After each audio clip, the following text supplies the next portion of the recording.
Salam Sinarə, hər vaxtınız xeyir. Bəli, Prezident İlham Əliyevin təşəbbüsü ilə həyata keçirilən amnistiya aktına artıq bu gün səhər saatlarından etibarən başlanılıb.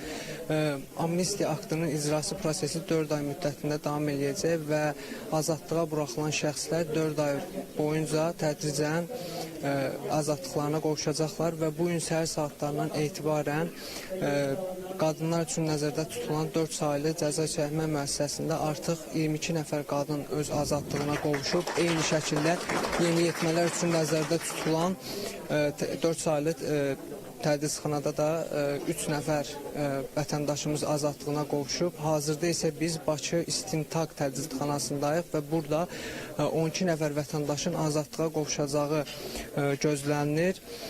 Bildiyiniz kimi amnistiya aktına əsasən Azərbaycanın suverenliyinin və ərazi bütövlüyünün qorunması uğrunda aparılan döyüş əməliyyatlarında, o cümlədən Vətən müharibəsində və 2023-cü il sentyabrın 19-20-sində keçirilmiş antiterror əməliyyatlarında iştirak etmiş şəxslərin, eləcə də bu əməliyyatlarda həlak olmuş və ya xəbərsiz itkin düşmüş şəxslərin yaxın qohumlarının, 60 yaşına çatmış şəxslərin, cinayət törədərkən yetkinlik yaşına çatmayanların və digər şəxslərin cəzadan və ya cinayət məsuliyyətindən azad edilmələri nəzərdə tutulur.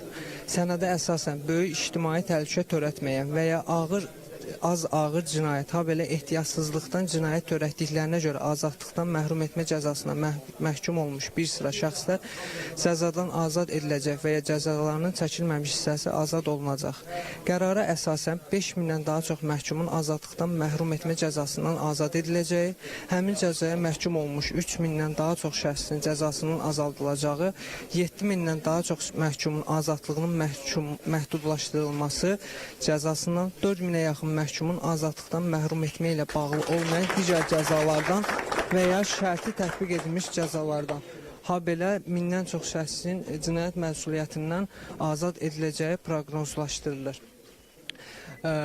Bu gün ərzində 300-ə yaxın ölkənin müxtəlif yerlərində vətəndaşların azadlığa buraxılacağı gözlənilir. Bəli, Simnarə, bu günə çatdıracaqlarım bu qədər. İrəliyən saatlarda növbəti məlumatları da sizə çatdıracağım. Məndən bu qədər, söz sizdə. Sağ olun.